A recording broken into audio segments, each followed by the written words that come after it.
Bible గ్రంథంలో యేసుక్రీస్తు వారు మాట్లాడిన మాటల్లో ఒక ఉపమానం చెప్పారండి.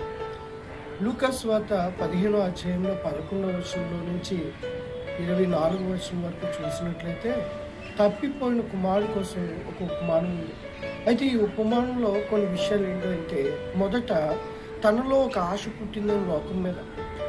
ఏంటి, నాకు డబ్బు ఇచ్చే, నేను డబ్బును తీసుకుని లోకంలోకి వెళ్ళిపోతాను. ఈరోజు చాలామంది ఆశ ఏంటంటే స్వేచ్ఛగా జీవించాలి. స్వేచ్ఛానుసారుడు తన తల్లికి తన తండ్రికి అగౌరవాన్ని తీసుకొస్తాడు.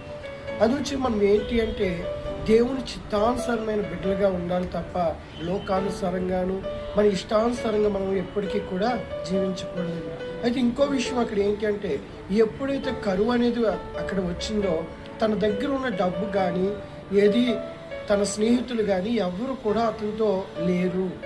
మన జీవితంలో కూడా దేనిని చూసుకుని మనం గర్వపడతామో అది మనల్ని అణగదొక్కేస్తుంది.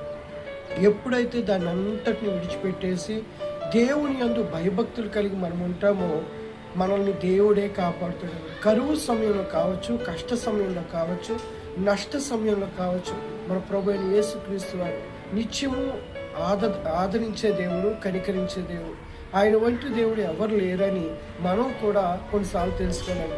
అయితే ఈ కుమారుడికి ఎప్పుడైతే బుద్ధి వచ్చినని ఉందండి. ఎప్పుడు బుద్ధి వస్తుందని మనిషికి? అంత కోల్పోయిన తర్వాత, అంతా పోగొట్టుకున్న తర్వాత, సమస్తము నాశనం అయిపోయిన తర్వాత ఈరోజు చాలామందికి బుద్ధి వస్తుందండి.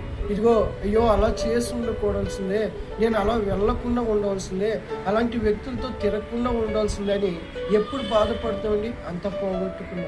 ఏదేమైనా కానీ మనిషికి బుద్ధి వచ్చిన తర్వాత మళ్ళా తిరిగి వెనక్కి వెళ్ళడానికి ప్రయత్నం చేస్తాం. మనం పడిపోయిన స్థితిలో ఉండిపోవడం కరెక్ట్ కాదు. కానీ గ్రహింపు కలిగిన మనము పశ్చాత్తాపం కలిగి తిరిగి రావడమే దేవుని యొక్క ఉద్దేశం అండి. ఎప్పుడైతే ఆ వ్యక్తి పశ్చాత్తాపడ్డాడో, నా తండ్రి ఇంటికాడ అనేకుల పనివారు ఉన్నారని గ్రహించుకున్నాడో, తిరిగి తన తండ్రి దగ్గరికి వెళ్ళి, తండ్రి నేను నీకు, నీ యొక్క రాజ్యానికి, పరలోకానికి మరి విరుద్ధంగా నేను బ్రతికాను అని అన్నాడు. అయితే అక్కడ మనం చూసినట్లయితే ఎప్పుడైతే తన కుమారుడు రావడం చూశాడో వెంటనే హత్తుకుని తనను ముద్దు పెట్టుకుని తనకు ఉంగరాన్ని పెట్టాడు, మంచి వస్త్రాన్ని ఇచ్చాడు. తను వచ్చిన వేళలో అందరికీ పిలిచి విందు కూడా చేశాడు. అయితే ప్రియ దేవుడి సంగమా, ఇక్కడ కనిపిస్తుంది ఏంటి అంటే తండ్రి ప్రేమ అండి. ఎప్పుడైతే మనం పడిపోతామో, దేవుడికి దూరం అయిపోయినా కానీ దేవుడు నిత్యము కూడా మన కోసం ఎదురు చూస్తూ ఉంటాడు. ఈరోజు నువ్వు అనుకోవచ్చు, నేను పాపిని, నేను దేవునికి వ్యతిరేకంగా పనులు చేశాను, లేకపోతే దేవుడు నన్ను ప్రేమించడు, నన్ను దగ్గరికి రానివ్వడని నువ్వు అనుకున్నావు.